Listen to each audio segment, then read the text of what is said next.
अस्सलाम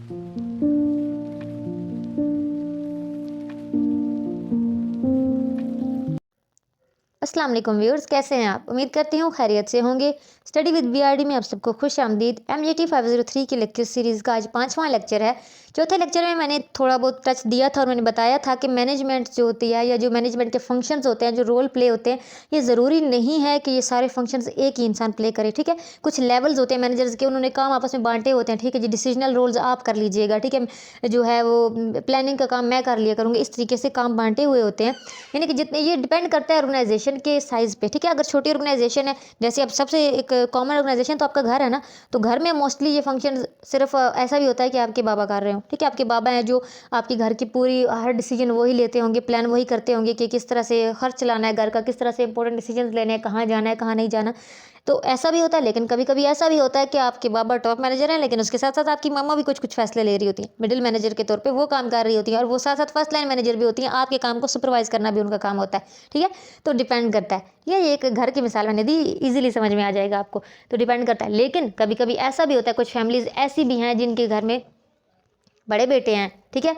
तो उनमें फिर क्या होता है कि कुछ सुपरविजन का काम उनकी जो है यानी कि फर्स्ट लाइन मैनेजर उनको बना दिया जाता है, छोटों को सुपरवाइज करना, ठीक है। काम ठीक से कर रहे हैं कि नहीं, स्टडी ठीक से कर रहे हैं कि नहीं, टाइम पे सो रहे हैं कि नहीं, ऐसा होता है ना। तो यही चीज़ ऑर्गेनाइजेशन में भी होती है। अगर ऑर्गेनाइजेशन बहुत छोटी सी है तो सरबराह खुद ही सब कुछ कर लेता होता है। जो टॉप मैनेजर है वो खुद ही सब कुछ संभाल लेगा, वो खुद ही प्लानिंग कर लेगा, वो खुद ही ऑर्गेनाइजिंग कर लेगा, वो खुद ही डिसीजन ले लेगा सारे। लेकिन अगर बहुत बड़ी ऑर्गेनाइजेशन है, बहुत ज़्यादा हैं लोग जहाँ जिनको काम करना है, जिनको ऑर्गेनाइज करना है, जिनको कंट्रोल करना है, तो फिर क्या होता है कि वो मैनेजमेंट थोड़े से उसके लेवल्स बन जाते हैं कि आप इस डिपार्टमेंट को संभाल लें, आप उस डिपार्टमेंट को संभाल लें, इस तरीके से, ठीक है। तो इस बेस पे 3 लेवल होते हैं बेसिकली मैनेजमेंट के, ठीक है। 3 लेवल होते हैं, टॉप मैनेजर होता है, एक मिडिल मैनेजर होता है और एक फर्स्ट लाइन मैनेजर होता है, फिर ठीक है। और आज साथ हम ये भी देखेंगे कि इन मैनेजर्स को किन स्किल्स की ज़रूरत होती है, ठीक है, ये सारे काम परफॉर्म करने के लिए। और फिर आखिर में होते हैं नॉन मैनेजरियल एम्प्लॉयज़, ठीक है। तो 3 मैनेजर होते हैं। सबसे पहले हम फर्स्ट लाइन मैनेजर को देखेंगे। फर्स्ट लाइन मैनेजर को फर्स्ट लाइन सुपरवाइजर्स भी बोला जाता है। तो ये वो होते हैं जो सबसे लो लेवल ऑफ मैनेजमेंट पे होते हैं, ठीक है। मैनेजमेंट इन्होंने ही करनी होती है, यानी इनका काम भी मैनेजमेंट का, ये डिसीजन ही लेने हैं, इन्होंने भी सुपरवाइज ही करना है। लेकिन इन्होंने क्या करना होता है, इन्होंने मैनेज करना होता है नॉन मैनेजरियल वर्कर्स के काम को, यानी कि जो वर्कर्स हैं नीचे, जो एम्प्लॉयज़ हैं, उनके काम को मैनेज करना है, ठीक है। जो प्रोडक्शन पे या जो क्रिएशन है ऑर्गेनाइजेशन के प्रोडक्ट की, उसको सुपरवाइज कर रहे होते हैं, यानी कि ये डायरेक्टली प्रोडक्शन के साथ इन्वॉल्व होते हैं, आप ये कह सकते हैं, ठीक है। इन्होंने डायरेक्टली यानी जहाँ पे मशीनों पे काम हो रहा है, जहाँ पे स्टिचिंग हो रही है, अब मैं एक ही मिसाल लेके चलूँगी ताकि आपको आसानी रहे, ठीक है। वैसे हर ऑर्गेनाइजेशन में मुख्तलिफ काम हो रहे हैं, तो आप कोई भी मिसाल ले सकते हैं जो आपके लिए आसान हो, या जिस ऑर्गेनाइजेशन में आप काम कर रहे हैं आप उसको भी इमेजिन कर सकते हैं, ठीक है। तो मैं अब क्योंकि एक ही मिसाल लेके चल रही हूँ तो उसको लेके चलना मेरे लिए आसान होगा आपको लोग समझाने के लिए भी, कि अब जहाँ पे स्टिचिंग हो रही है, जहाँ पे जो है वो कपड़े की कटिंग हो रही है, वहाँ की बात करूँगी कि वहाँ पे उस काम को जो ऊपर से सुपरवाइज कर रहे होंगे वो फर्स्ट लाइन मैनेजर होंगे, कि ठीक है कि वर्कर सही से काम कर रहे हैं कि नहीं, स्टिचिंग वैसी हो रही है कि नहीं जैसी बोली गई थी, पैकेजिंग वैसी हो रही है कि नहीं, क्या टाइम पे डिलीवरी हो रही है कि नहीं, ये चीज़ें जो देख रहे होते हैं वो फर्स्ट लाइन मैनेजर होते हैं, ठीक है। यानी कि जो डायरेक्टली इन्वॉल्व होते हैं ऑर्गेनाइजेशन की प्रोडक्ट्स के साथ, ठीक है, जो प्रोडक्ट बन रही है। और इनको ज़्यादातर क्या बोला जाता है, इनको ऑफिस मैनेजर बोला जाता है, ठीक है, फोरमैन बोला जाता है, या फिर फर्स्ट लाइन मैनेजर बोला जाता है, सुपरवाइजर भी कह सकते हैं इनको, ठीक है। तो ये सारे इनके नाम होते हैं, यानी इन सारे नाम के लोग क्या होते हैं, फर्स्ट लाइन मैनेजर होते हैं। फिर आते हैं मिडिल लेवल मैनेजर्स पे। मिडिल लेवल मैनेजर्स वो होते हैं जो फर्स्ट लाइन मैनेजर्स से ऊपर और टॉप लेवल मैनेजर्स के नीचे होते हैं, ठीक है। इनको जो है वो फर्स्ट लाइन मैनेजर्स से सारी रिपोर्ट लेके कि प्रोडक्शन कैसी चल रही है, वो रिपोर्ट देनी होती है टॉप लेवल मैनेजर्स को कि जी प्रोडक्शन अच्छी चल रही है, जी काम प्रोजेक्ट इस हद तक पहुंच गया। यानी इन्होंने नीचे इन्होंने जो है वो वर्कर्स से नहीं मिलना होता, मगर वर्कर्स से इनका नाता बहुत कम होता है। इन्होंने डायरेक्टली फर्स्ट लाइन मैनेजर से सारी रिपोर्ट लेनी होती है और ऊपर रिपोर्ट देनी होती है, ठीक है। तो इनको क्या कहा जाता है, डिपार्टमेंट हेड कहा जाता है मोस्टली, या प्रोजेक्ट लीडर होते हैं ये। अब प्रोजेक्ट लीडर जो होता है ये मोस्टली आपके काम को सुपरवाइज नहीं कर रहा होता, आपके काम को सुपरवाइज करने वाले इसके नीचे के लोग होते हैं। ये सिर्फ क्या है, इसने फर्स्ट लाइन मैनेजर को मिलना है और उससे पूछना है कि जी बताइए प्रोजेक्ट कहाँ तक पहुंचा, ठीक है। उसके बाद प्लांट मैनेजर कहा जाता है, डिवीजन मैनेजर कहा जा सकता है इसको, ठीक है। तो डायरेक्टर या chief of department, head of department, division head, ये सारे इनके नाम होते हैं, ठीक है। इन्होंने क्या करना होता है कि ऊपर की इंप्लीमेंट करवाने होते हैं वो फैसले जो टॉप मैनेजर ने किए होते हैं, ठीक है। टॉप मैनेजर का काम तो फैसले करना होता है ना मोस्टली। अब हम आते हैं टॉप मैनेजमेंट पे। टॉप मैनेजमेंट कौन कहते हैं? टॉप मैनेजमेंट जो हायरार्की में सबसे ऊपर होते हैं, जिनके पास सारी अथॉरिटी होती है, पूरी अथॉरिटी एक ऑर्गेनाइजेशन की, ठीक है, जो रिस्पॉन्सिबल होते हैं पूरी ऑर्गेनाइजेशन के, ठीक है, यानी ऑर्गेनाइजेशन में अगर कोई ब्लंडर हो गया, नीचे वालों ने किया, ऊपर वालों ने किया, जो जवाबदेही होती है ना वो इनकी होती है, कि बाहर मीडिया को या बाहर आपके बोर्ड ऑफ डायरेक्टर्स को जो जवाब देना होता है, बोर्ड ऑफ गवर्नर्स को, वो इन्होंने देना होता है, ठीक है। तो इसके अलावा इनका काम क्या होता है कि इन्होंने ऑर्गेनाइजेशन वाइड डिसीजंस करने होते हैं, कि ऑर्गेनाइजेशन में किस तरह के चेंजेस आने चाहिए, किस तरह के हमें प्रोजेक्ट्स लेने हैं, किस तरह के देने हैं, बाहर ऑर्गेनाइजेशन को प्रेजेंट करना, ऑर्गेनाइजेशन के लिए गोल्स और प्लान्स को जो है वो स्टैब्लिश करना, जो पूरी ऑर्गेनाइजेशन को इफेक्ट करते हैं। ये इस तरह के बड़े बड़े जो डिसीजंस होते हैं ये टॉप मैनेजर्स ने लेने होते हैं। इनका काम नहीं होता कि आप जाके वर्कर्स को सुपरवाइज करो या उनसे पूछो। हाँ, ये थोड़ा मोटा कभी महीने में एक बार जो ले लेते हैं, विजिट कर लेते हैं पूरी ऑर्गेनाइजेशन का, पूछ लेते हैं। अब इनके नाम क्या क्या होते हैं हम कह सकते हैं, ये एग्जीक्यूटिव वाइस प्रेसिडेंट होते हैं, प्रेसिडेंट भी हो सकता है, सीईओ जिसे कहा जाता है, chief executive officer, chairman of the board हो सकते हैं, ठीक है, ये चीफ ऑपरेटिंग ऑफिसर, ये सारे इनके नाम हो सकते हैं, ठीक है। और ये कौन होते हैं? टॉप मैनेजर्स होते हैं, जिन्होंने ओवरऑल ऑर्गेनाइजेशन के लिए प्लानिंग करनी होती है, ठीक है।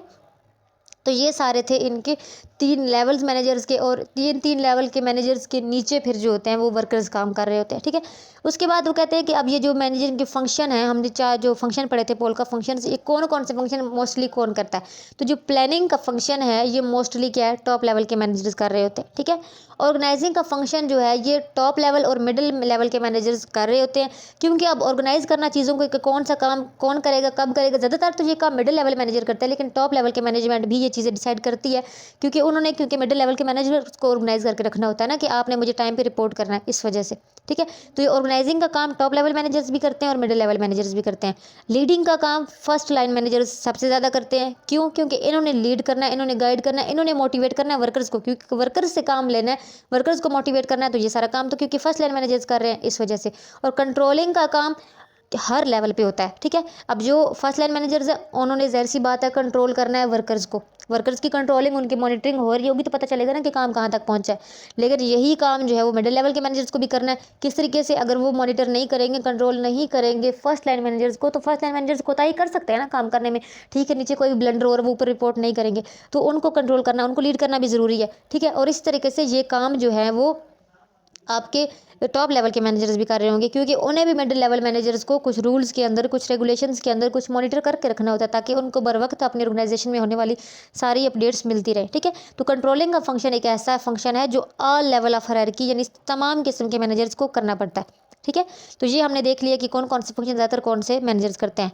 उसके बाद अब बात आती है स्किल्स पे, कि फंक्शन जो मैनेजर्स हैं इनके अंदर कुछ एक तो नॉलेज होता है ना, आपके पास आपका नॉलेज है, ठीक है, आपने स्टडी की हुई है, वो एक अलग चीज़ है, लेकिन कुछ स्किल्स होना ज़रूरी है, ठीक है। कंपनी की पॉलिसीज़ के हिसाब से कुछ आपको पता होना चाहिए कि टेक्नोलॉजी जो मतलब इन्फॉर्मेशन अबाउट इंडस्ट्री, उसकी टेक्नोलॉजी क्या यूज़ होती है, कंपनी की पॉलिसीज़ क्या हैं, प्रैक्टिसेस क्या हैं, गोल्स प्लान्स, इन सब को चलाने के लिए आपको कुछ स्किल्स चाहिए होती है, ठीक है, कि आपने किस तरह जो है वो करना है, डील करना है अपने सप्लायर के साथ, कस्टमर के साथ। तो इन सब के लिए आपको 3 किस्म की स्किल्स की ज़रूरत होती है।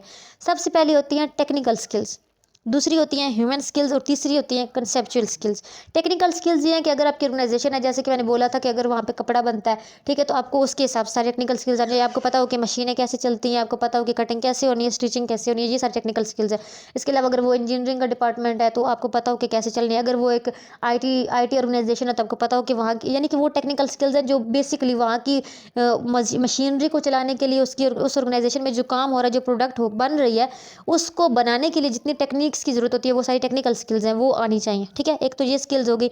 दूसरी होती है ह्यूमन स्किल्स। ह्यूमन स्किल्स का मतलब होता है कि आपको दूसरे लोगों से बात करना आना चाहिए, आपको उनको कन्विंस करना आना चाहिए, आपको अपनी बात, अपने गोल्स, अपने प्लान्स उनके साथ शेयर करना आने चाहिए।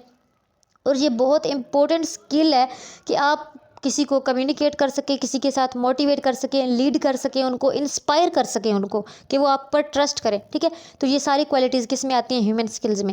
फिर कंसेप्चुअल स्किल्स। कंसेप्चुअल स्किल्स का मतलब ये है कि आपने मतलब अगर आपकी ऑर्गेनाइजेशन एक आईटी ऑर्गेनाइजेशन है तो आपका कंसेप्ट क्लियर हो उसके बारे में, आपको पता हो कि मेरी ऑर्गेनाइजेशन ये है, इसके अंदर इतने पार्ट्स होंगे, ये इस तरीके से काम करेंगे, यानी आपको अपनी इंडस्ट्री का जो कॉन्टेक्स्ट है, जो मकसद है, ठीक है, मकसद है वो पता हो, यानी आपका कंसेप्ट क्लियर हो उसके बारे में जो आपने काम शुरू किया। अब ऐसा है कि आपने सारी ज़िंदगी पढ़ी हो मैनेजमेंट और आप जो है वो आईटी का डिपार्टमेंट खोल के बैठ जाए, ऐसा तो नहीं हो सकता, क्योंकि आपका कंसेप्ट ही नहीं है उसके बारे में। यानी कि आप जो काम कर रहे हैं उसके बारे में आपके कंसेप्ट क्लियर होने चाहिए। तो ये 3 किस्म की स्किल्स होती हैं जो ज़रूरी होती हैं किसी भी ऑर्गेनाइजेशन को चलाने के लिए। फिर आगे वही बात आ रही है कि पीटर ड्रकर ने ये एफिशिएंसी और इफेक्टिवनेस की बात की थी। एफिशिएंसी के साथ यानी कि कम से कम आप जो है वो इनपुट दें और ज़्यादा से ज़्यादा आउटपुट ले सके, और इफेक्टिवनेस क्या है कि आपने जो गोल सेट किए हैं उनको अचीव करने के आप में जो है वो होनी चाहिए कि आप उसे अचीव कर सके, आपके अंदर इतने गट्स होने चाहिए कि आप उसे अचीव कर सके ये चीज़। अब ठीक है, ये जो टेक्निकल स्किल्स और ह्यूमन स्किल्स और कंसेप्चुअल स्किल्स की बात हुई है, टेक्निकल स्किल्स मोस्टली उन स्टूडेंट्स को ज़रूरत होती हैं, स्टूडेंट्स की बात कर रही हूँ सॉरी, उन मैनेजर्स को ज़रूरत होती है जो फर्स्ट लाइन मैनेजर्स होते हैं। इनमें सबसे ज़्यादा जो है वो टेक्निकल स्किल्स का होना ज़रूरी है।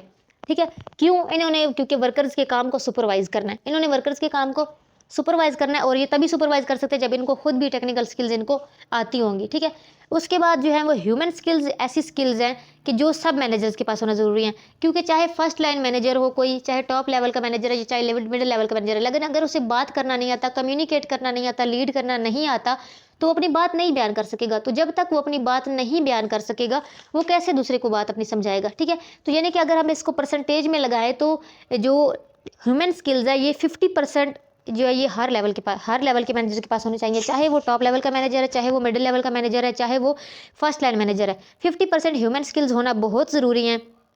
टेक्निकल स्किल्स जो है वो फर्स्ट लेवल मैनेजर के पास जो है वो 40% होना ज़रूरी है। ठीक है, यानी कि 40% उसके पास टेक्निकल स्किल्स हो, 50% ह्यूमन स्किल्स हो और 10% कंसेप्चुअल स्किल्स हो फर्स्ट लाइन मैनेजर के पास। क्यों? अब कंसेप्चुअल स्किल्स उसके पास ज़्यादा होना ज़रूरी इसलिए भी नहीं है क्योंकि उसने अपना कंसेप्ट कहीं नहीं देना, कहीं नहीं उसने जाके मीडिया से बात करनी, कहीं नहीं उसने जाके कोई बड़े फैसले लेने जो ऑर्गेनाइजेशन वाइड होंगे। ठीक है, तो कंसेप्चुअल स्किल्स उसके लिए इतनी ज़रूरी नहीं है। मिडिल लेवल मैनेजर्स के लिए क्या है कि 50% ह्यूमन स्किल्स होना ज़रूरी है, 25% टेक्निकल स्किल्स, क्योंकि हो सकता है ऐसा कि कभी कभी फर्स्ट लाइन मैनेजर ना हो और उससे वर्क ऑर्गेनाइज जो है वो सुपरवाइज करना पड़े वर्कर्स का। ठीक है, तो उसके पास कम से कम इतनी स्किल्स हों कि वो वक्ती तौर पे कम से कम वो उनकी इतनी से टेक्निकल स्किल्स होनी चाहिए कि वो उनके काम को सुपरवाइज कर सके, और 25% उसके पास कंसेप्चुअल स्किल्स भी होनी चाहिए, क्योंकि ऐसा भी कभी हो सकता है कि आपका टॉप मैनेजर ना हो और उसकी जगह आपको अपनी ऑर्गेनाइजेशन को प्रेजेंट करना पड़ जाए, तो कम से कम आपका इतना कंसेप्ट तो हो कि आप जो है वो बात कर सको। ठीक है, तो ये सबसे बड़ी जिम्मेदारी जो है वो मिडिल लेवल मैनेजर की है। फिर टॉप लेवल मैनेजर के पास जो है वो 50% तो ह्यूमन स्किल्स होना जरूरी है, 40% कंसेप्चुअल स्किल्स होना जरूरी है, कि जाहिर सी बात है सबसे ज़्यादा उसे डील करनी होती है कंसेप्ट बेस्ड चीज़ों को, और 10% जो है वो उसके पास टेक्निकल स्किल्स होना जरूरी है, क्योंकि उसे जब कभी राउंड लेना होता है, कभी उसको देखना होता है कि वर्कर्स कैसा काम कर रहे हैं, तो अगर उसे थोड़ा बहुत स्किल्स का पता होगा, टेक्निकल चीज़ों का पता होगा, तो वो ये देख सकेगा कि मेरे वर्कर्स कैसा काम कर रहे हैं। ठीक है, तो ये मैंने एक डिवीजन कर दिया है कि किस लेवल के मैनेजर को कितनी जो है स्किल्स की ज़रूरत पड़ेगी। आई होप कि आपको समझ में आ गई होगी। तो ये था हमारा आज का लेक्चर। अगर कोई भी कन्फ्यूजन हो, कोई भी आपके ज़हन में सवाल हो, आप कमेंट बॉक्स में पूछ सकते हैं। वीडियो अच्छी लगी है तो चैनल को सब्सक्राइब करें, वीडियो को लाइक करें और दोस्तों के साथ शेयर करें, ताकि ज़्यादा से ज़्यादा जो है ये बुक जिनको बोर लगती है, जो इस मैनेजमेंट के सब्जेक्ट से भागते हैं, वो इंटरेस्टिंग तरीके से इस चीज़ को पढ़ सकें और अपने अच्छे मार्क्स भी गेन कर सकें और अपने अंदर ये स्किल्स डेवलप कर सकें। ये सब्जेक्ट सिर्फ मार्क्स का सब्जेक्ट नहीं है, ये एक स्किल बेस्ड सब्जेक्ट, और मैं चाहती हूँ कि जो स्टूडेंट्स भी ये सब्जेक्ट पढ़ते हैं वो इस सब्जेक्ट से कुछ ना कुछ ऐसा गेन ज़रूर करें जो उनकी प्रैक्टिकल लाइफ में काम आए।